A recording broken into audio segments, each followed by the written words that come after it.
क्या कांग्रेस अच्छी स्थिति में जीतती है? आरजेडी मुख्यमंत्री बना सकते हैं कांग्रेस को? आरजेडी क्यों बनाएगी कांग्रेस को? पैदा तो बच्चा आपके गर्भ से होता है, लेकिन पापा किसी और को बोलने लगता है। भाजपा धार्मिक ध्रुवीकरण करती है और कांग्रेस जातीय ध्रुवीकरण करती है। आप पैसे से, डर से, भय से, किसी भी तरह से भारतीय जनता पार्टी के लोग आपको अपनी तरफ खींचते हैं। आरजेडी कांग्रेस का टिकट तय करती है। क्या आपको लगता है कि कांग्रेस भविष्य में या इस समय अकेले चुनाव लड़ सकती है बिहार में? लेकिन आपके प्रबल दावेदार एक अशोक पांडे भी हैं।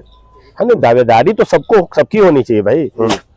अब नीतीश कुमार जी भाग के चले गए उधर, तब उसमें माने जनता का क्या दोष है?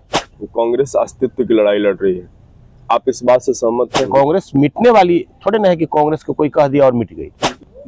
पैदा तो बच्चा आपके गर्भ से होता है, लेकिन पापा किसी और को बोलने लगता है। चारों विधायक जो हैं भभुआ के, इन चारों विधायक जी लोगों के काम से कितना सहमत है? कुछ काम ही नहीं हुआ। नमस्कार, आप देख रहे हैं वंदे भारत समाचार। वर्ष था 1885। बंबई के ग्वालियर टैंक मैदान में 72 लोगों ने एक पार्टी का स्थापना किया। उस पार्टी का नाम था कांग्रेस। और कांग्रेस ने स्वतंत्रता संग्राम में बढ़ चढ़कर हिस्सा लिया। और भागीदारी के बारे में कहें तो कांग्रेस की भागीदारी बढ़ चढ़ कर रही थी। आरोप कांग्रेस पर उस समय भी लगे, कांग्रेस का विभाजन उस समय भी हुआ विभिन्न विचारों के आधार पर। लेकिन कहा यह जाए कि कांग्रेस ने विचारों के साथ बहुत समझौता नहीं किया, तो यह भी बात बहुत सही नहीं है। कभी कभी कांग्रेस ने भी विचारों के साथ समझौता किया है। फिर देश को आज़ादी मिली और कांग्रेस 1952 के चुनाव से देश को नेतृत्व प्रदान करने लगी। नेहरू जी जिस क्षमता, जिस योग्यता, जिस बौद्धिकता के साथ देश को बढ़ाए, जो उस समय की जरूरत थी, ठीक ही कहा जा सकता है। लेकिन धीरे धीरे देश में अन्य पार्टियों का भी विकास हुआ और अन्य पार्टियों ने कांग्रेस को खुलकर चुनौती दी। आज की स्थिति ये हो गई है कि कांग्रेस धीरे धीरे जनाधार खोती जा रही है। और जनाधार खोने के क्रम में इस बात को भी पूर्ण रूप में सही नहीं कहा जा सकता है। जब लगता है कि कांग्रेस बिल्कुल समाप्त हो रही है, तब तक कोई राज्य या कोई देश, कोई राज्य या कहीं का संसदीय क्षेत्र कांग्रेस को फिर अपने कंधे पर उठा लेता है। जैसे इस बार 99 सीटें आई, ऐसा लग रहा था कि तीसरे कार्यकाल में कांग्रेस लगभग समाप्त हो जाएगी। लेकिन कांग्रेस भाजपा को एक प्रकार से कहें तो शिकस्त दे दिया। इन तमाम मुद्दे हैं और इन तमाम मुद्दों के साथ अभी बिहार में विधानसभा चुनाव है और इस चुनाव में प्रत्याशी अपना अपना दाव खेल रहे हैं और अपना अपना पेंच लड़ा रहे हैं। इसमें हम लोग क्या करने जा रहे हैं कि आज एक प्रत्याशी हैं अनिल तिवारी, उनसे हम सवाल जवाब करेंगे। बिहार में चुनावी मुद्दे क्या हैं, बिहार में कांग्रेस की स्थिति क्या है, और जो हर एक बार आरोप लगता है कि आरजेडी कांग्रेस का टिकट तय करती है, तो एक बार इनसे पूछेंगे कि हकीकत क्या है। आप देखते रहिए बतकही के इस एपिसोड को। सर, पहले तो आपका स्वागत है हमारे कार्यक्रम में। बतकही, धन्यवाद, नमस्कार। आप सभी वंदे भारत के टीम को मैं हृदय से धन्यवाद देता हूं, ताकि आप लोगों ने कैमूर के और विभिन्न समस्याओं को लेकर के आप विभिन्न राजनीतिक दलों के नेताओं के साथ बातचीत करते रहते हैं। इसके लिए हृदय से आप लोगों को धन्यवाद। ठीक है सर, हमारा काम वही है कि सबके विचारों को हम मंच दें। प्रोमो में, इंट्रो में जो बात मैंने बोला, कांग्रेस अस्तित्व की लड़ाई लड़ रही है, आप इस बात से सहमत हैं? नहीं, ऐसा कौन बता दिया आप? तो फिर प्रूफ करिए। हमारे देश के विभिन्न हिस्सों में देश का ऐसा कोई कोना नहीं है जहां कांग्रेस नहीं है। हर गांव में कांग्रेस के लोग हैं। अभी भी भारतीय जनता पार्टी ऐसे कई प्रदेश हैं जहां शून्य पे है। ठीक है, वैसा नहीं है। कांग्रेस हर गांव, हर कस्बे और लोगों के दिलो दिमाग में है। कांग्रेस मिटने वाली थोड़े ना है कि कांग्रेस को कोई कह दिया और मिट गई। लेकिन सर, अगर बात किया जाए कि आपने बोला कि भाजपा कई राज्यों में शून्य पर है, तो ये स्थिति तो कमोबेश कांग्रेस की भी है। नहीं, वर्कर हमारे हर जगह है।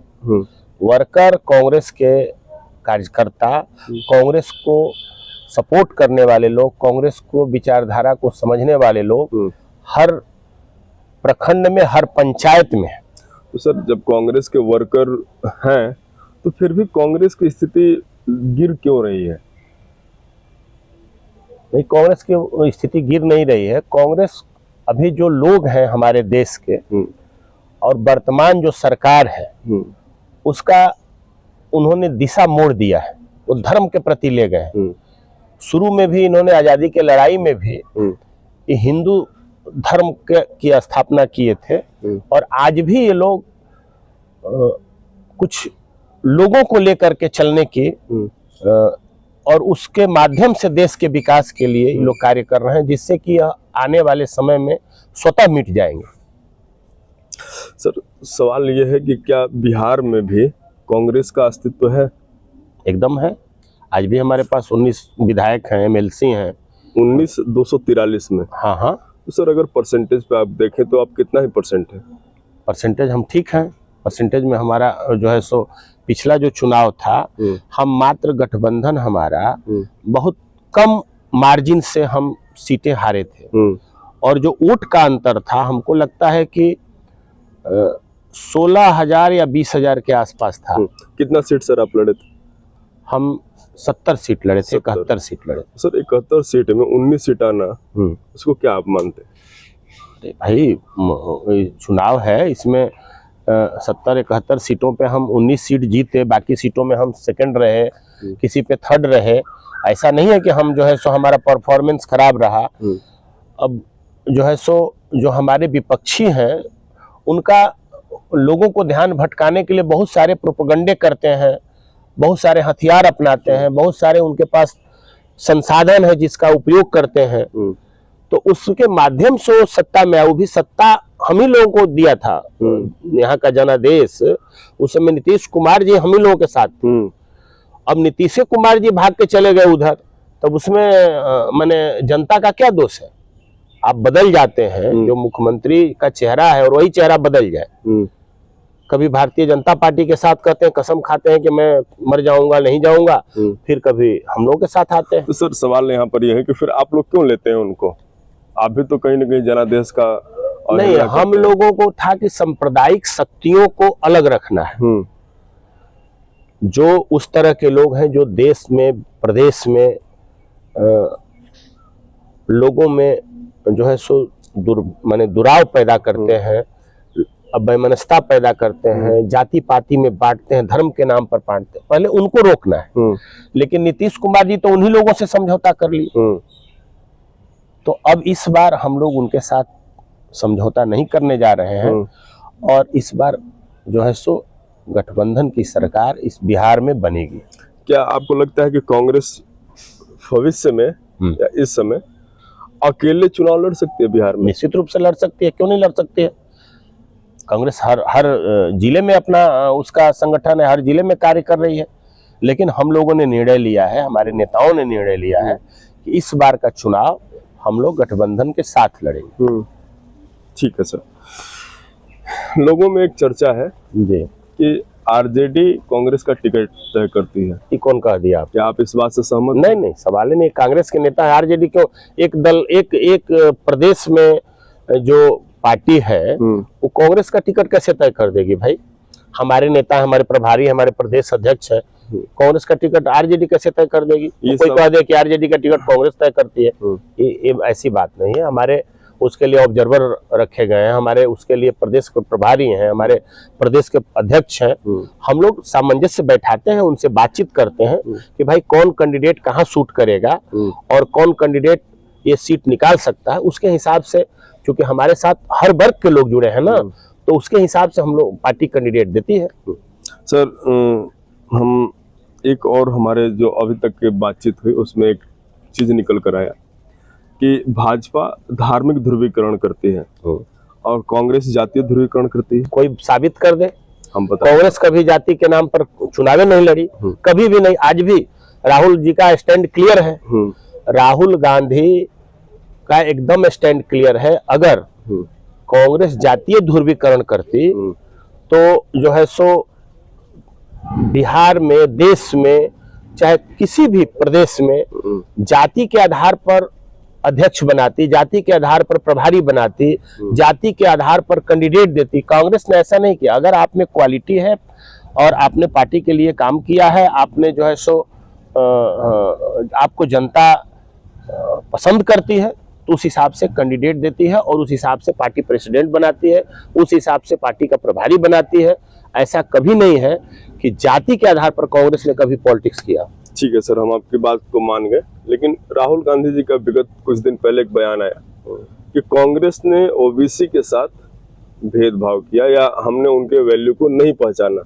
क्या आप इस बयान से इत्तेफाक रखते हैं? देखिए, राहुल जी का बयान है कि हम जो उनको सुविधाएं मिलनी चाहिए, जो उनका अधिकार है, जो उनका हक है, वो उस हक को हम मार रहे हैं। उनका भी इस देश पर उतना ही हक है जितना सवर्ण का है, दलित का है, माइनॉरिटी का है।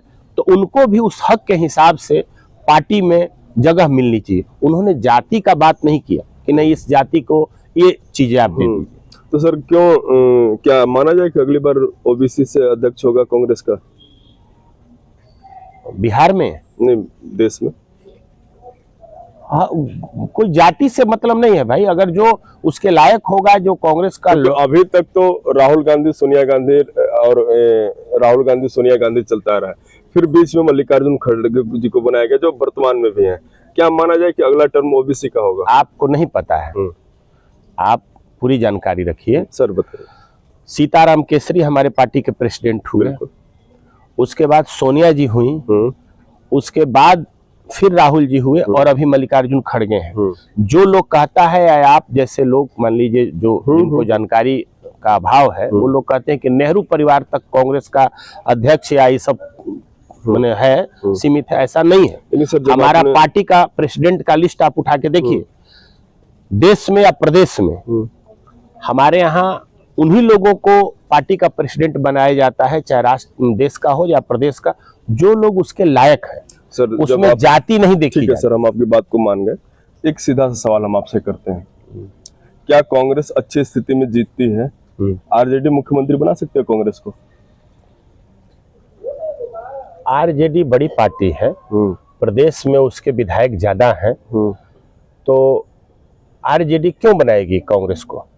और यह जो तय होगा, यह संसदीय बिहार का जो कमेटी बनी है उसमें तय होगा ना कि कौन मुख्यमंत्री बनेगा नहीं बनेगा। क्या इच्छा है?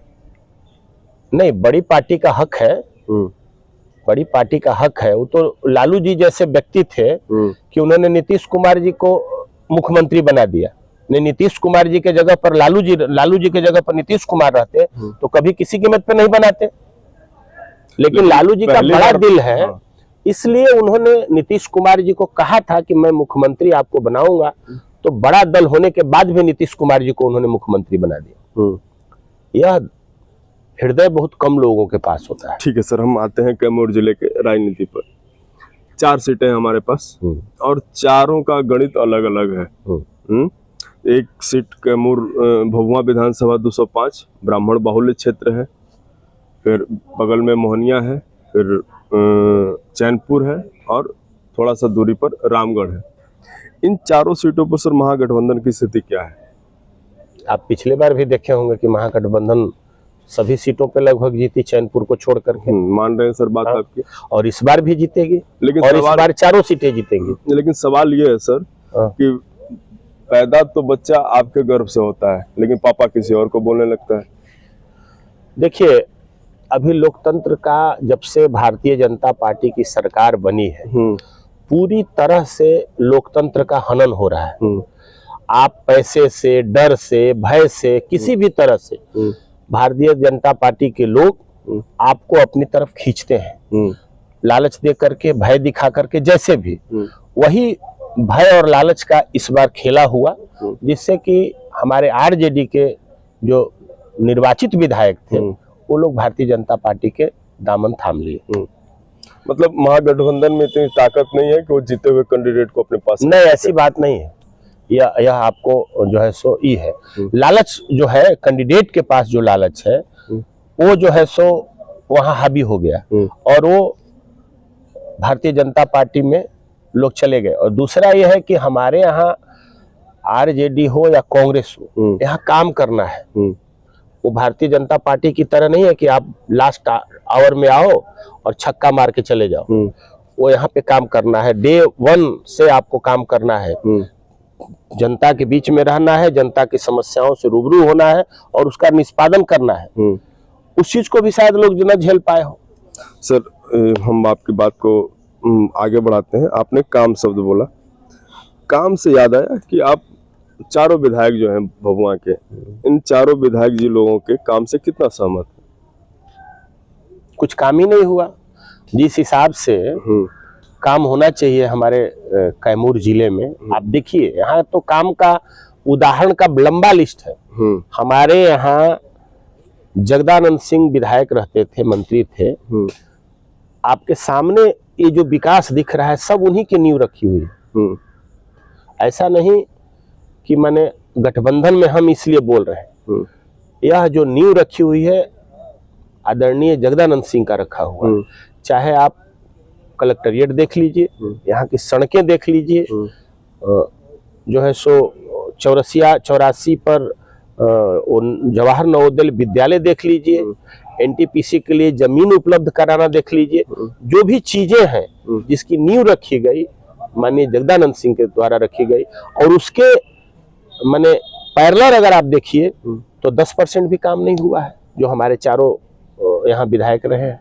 अभी जब आप ये आरोप लगा रहे हैं तो हम आपको काम गिना देते हैं। अभी अधौरा में तिल्हाड़ कुंड है, वहाँ ग्लास ब्रिज बनने जा रहा है 9 करोड़ का। फिर आप कैसे बोल सकते हैं कि बनने जा रहा है? हाँ। 4 साल में क्या हो रहा था, 5 साल में अभी बनने जा रहा है। चुनाव आया तो बनने जा रहा है। उसके पहले नहीं बने, टाइम था 4-5 साल में अभी घोषणा हुई है। राजेगिर में बने ग्लास ब्रिज बनेगा, उसके पहले यहाँ नहीं बन जाता? बिल्कुल बन सकता था। तो ये चुनावी जुमला है। प्रधानमंत्री और अमित शाह ने खुदे बोला है कि चुनाव से पहले हम लोग बहुत सी बातें कहते हैं, उसी तरह तो उन्हीं के चट्टे बट्टे न है माननीय मुख्यमंत्री जी, तो भी वही बोलेंगे। काम से थोड़ा सा कड़ी और आगे बढ़ते हैं। 125 यूनिट सर फ्री बिजली देने का मतलब उसको इम्प्लीमेंट कर दिया गया है। हाँ, वो जो है जिस दिन से बिजली 125 यूनिट की घोषणा हुई है उस दिन से आप कैमूर के लोगों से पूछिए कि बिजली की क्या स्थिति है। अगर बिजली 20 घंटा 18 घंटा यहाँ रहती थी, हालांकि 20 घंटा के कैमूर के लोग आदि हैं, मैं फिर वहां जा रहा हूँ। आपको याद होगा, आप लोगों को शायद याद हो कि अखबार में छपता था, विधानसभा में क्वेश्चन होता था कि रामगढ़ कैमूर में बिजली फुल और पटना में बिजली गुल। बिजली के यहाँ लोग आदि हैं, बिजली में यहाँ कभी कटौती नहीं हुई है। लेकिन अभी जिस दिन से 125 यूनिट का घोषणा हुआ है उसी दिन से बिजली की कटौती यहाँ शुरू हो गई। बिजली में ही भरपूर मिल पा रहा है। और यह घोषणा तो कांग्रेस के घोषणा पत्र के हिसाब से है। कैसे? हम लोगों ने भी घोषणा किया है कि हमारी सरकार बनेगी तो हम इतना करेंगे, और अन्य प्रदेशों में हम कर रहे हैं। उसी हिसाब से माननीय नीतीश कुमार जी ने भी घोषणा कर दिया। ठीक है। काम में एक और काम हुआ है, 400 रुपए से बढ़ाकर पेंशन को 1100 रुपए कर दिया भाई। तो आप इसको भी बोलेंगे कि हमारा घोषणा पत्र देखिए, अन्य प्रदेशों में हम दे रहे हैं। हम तो 2500 रुपए भी हर महिलाओं को दे रहे हैं। हम 500 रुपए में सिलेंडर दे रहे हैं। जो गरीब महिलाएं हैं, गरीब घर माने लोग हैं, उनको 500 रुपए में अन्य प्रदेशों में हम सिलेंडर दे रहे हैं। ये लोग कहाँ यही सब देख करके लालच में। लेकिन इस बार कितना हो घोषणा कर ले, माननीय नीतीश कुमार जी और भारतीय जनता पार्टी का जो गठबंधन है उनका विदाई तय है। ये घोषणा कर दें चाहे ला करके उन लोगों को फ्री में सब कुछ दे दें। अब जनता उब चुकी है। जो व्यक्ति खुद स्वस्थ नहीं है वह बिहार के जनता को कहां से स्वस्थ रख पाएगा। इसलिए अब माननीय मुख्यमंत्री जी से जान छुड़ाना है इस बार बिहार को। आपका भी मन है जी चुनाव लड़ने का? हाँ। आप ये बताइए हमको कि आपका नाम अनिल तिवारी है जी, बगल में पड़ोसी हमारा है करहगर विधानसभा, वहाँ संतोष मिश्रा है। आप क्या लगता है कि पूरा शाहाबाद ब्राह्मण ही लड़ेंगे क्या? कहाँ पूरा शाहाबाद लड़ रहे हैं भाई? जब बगल में एक ब्राह्मण को दे ही दिया पार्टी ने, तो फिर आपको बगल में कहाँ दिया? वो तो करहगर में दिया, दूसरे डिस्ट्रिक्ट में है। संसदीय क्षेत्र है वो करहगर है। संसदीय क्षेत्र से क्या मतलब है? हमारा ब्राह्मण कांग्रेस को मदर पार्टी मानता है। ब्राह्मण हमेशा से कांग्रेस के वोटर रहे हैं, तो यहाँ ला करके किसको देगा? ब्राह्मण को ही मिलना चाहिए। और ब्राह्मण बाहुल्य क्षेत्र है ये। एक टाइम था जब यहाँ 5 बार 6 बार ब्राह्मण विधायक रहते थे कांग्रेस के। ठीक है। और अगर कांग्रेस जो है सो यहाँ पर कांग्रेस अपना ब्राह्मण उम्मीदवार बनाती है तो विजय निश्चित है, और कांग्रेस के कोटा में एक सीट निश्चित रूप से जाएगी। सर ठीक है, हम आपकी बात को मान गए कि ब्राह्मण कांग्रेस को वोट देते थे, बात सही भी है। लेकिन सर आप अगर देखेंगे आंकड़ों को तो विगत कुछ दशकों में ब्राह्मण छिटक गए हैं कांग्रेस से, क्या इसके पीछे आप वजह मानते हैं? नहीं, कांग्रेस से ब्राह्मण नहीं छिटके हैं। कांग्रेस इस बार भी पार्लियामेंट में ब्राह्मणों ने कांग्रेस को वोट किया। हमारे मनोज कुमार जी सांसद हैं, वो आप ब्राह्मण का सारा बूथ हम ही यारो थे भभुआ विधानसभा के, हर बूथ पे कांग्रेस जीती है। माने कांग्रेस जो भी ब्राह्मण का बूथ है उस पे अच्छा खासा वोट मिला है मनोज कुमार जी को। ठीक है सर, तो आप जब बोले कि यहाँ से ब्राह्मण जीतता है, एक समय के लिए हम इस बात को मान लेते हैं, लेकिन आपके प्रबल दावेदार एक अशोक पांडे भी हैं। हाँ, नहीं, दावेदारी तो सबकी होनी चाहिए भाई। कांग्रेस में बहुत दावेदार हैं और दावेदारी सबकी होनी चाहिए। वो भी दावेदार हैं, हम भी दावेदार हैं, और भी कई लोग दावेदार हैं। तो सर टिकट आप ही को क्यों मिलना चाहिए? नहीं, टिकट क्यों मिलना चाहिए ये तो पार्टी तय करेगी, लेकिन कांग्रेस के हम वर्कर हैं और 91 से छात्र संघ जीवन से कांग्रेस के साथ जुड़े हैं। हमने कांग्रेस छात्र संगठन में काम किया, यूथ कांग्रेस में काम किया, मजदूर संगठन में काम किया, कांग्रेस के साथ काम कर रहे हैं। हमारी प्रतिबद्धता कांग्रेस के साथ है। हमारी प्रतिबद्धता पर कोई भी कांग्रेस का वर्कर या लीडर प्रश्न चिन्ह नहीं उठा सकता।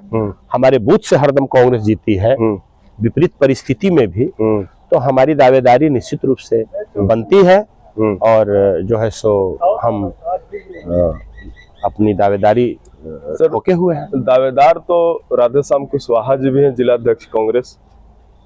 हाँ, राधेश्याम जी चैनपुर से भी मांग रहे थे टिकट। जो है सो राधेश्याम कुशवाहा जी भी हैं, हमारे जिलाध्यक्ष हैं और पार्टी जो निर्णय लेगी उसको निर्णय लेना है कि भाई हमारे लिए कौन सूट कर रहा है। लेकिन सर जब आप इतनी बातों को बोले तो एक वाकया हमको और याद आ गया। पिछले विधानसभा चुनाव में प्रकाश सिंह लड़े थे चैनपुर से, 5000 वोट आए थे सर। तो फिर आपको नहीं लगता है कि आपने जितनी आंकड़ों को हमारे सामने रखा, सारे आंकड़े कहीं ना कहीं बेमानी साबित हो रहे हैं? नहीं, प्रकाश सिंह जी को एकाएक जो है सो उनको मैदान में उतार दिया गया, चूंकि पार्टी ने तैयारी किया था 2 विधानसभा का, मोहनिया और भभुआ। चलते हैं, टहलते हैं। मोहनिया और भभुआ। तो मोहनिया भभुआ की तैयारी हुई थी और एकाएक हुआ कि नहीं चैनपुर से कांग्रेस लड़ेगी और प्रकाश सिंह जी ने तैयारी भी नहीं किया था। उनको कह दिया गया कि भाई आप कैंडिडेट हुए चैनपुर के, मैदान में गए, सपोर्ट नहीं किया लोगों ने, एंटी इनकम्बेंसी थी बीजेपी के खिलाफ। तो एक जगह वोट पोलराइज हो गया, इसलिए हमारे कैंडिडेट को वोट कम आया। चलिए, कैसा लगा सर आपको? बहुत बढ़िया, बहुत आप अच्छा। एक बार बोल दीजिए कैमरे पे कि आप सभी लोगों को, वंदे भारत की टीम को क्या बहुत ही हृदय से बधाई। आप लोगों ने विभिन्न पहलुओं को छुआ और उसका जो मुझसे बन पड़ा उसका मैंने जवाब दिया। आप सभी टीम के लोगों को बधाई और धन्यवाद। कैसा लगा आपको इंटरव्यू? बहुत अच्छा। एक बार बोल दीजिए कि वंदे भारत समाचार को लाइक, कमेंट और सब्सक्राइब। और आप सभी लोग जितने भी इस चैनल को देख रहे हैं, आप सबसे आग्रह है कि वंदे भारत चैनल को आप सब्सक्राइब करें और लाइक करें, कमेंट करें। धन्यवाद। अनिल तिवारी, जय। नमस्ते। अब विदा दीजिए, समय की अपनी मर्यादा है। फिर मिलेंगे हम लोग किसी और के साथ बातचीत करते हुए। आप देख रहे थे वंदे भारत समाचार।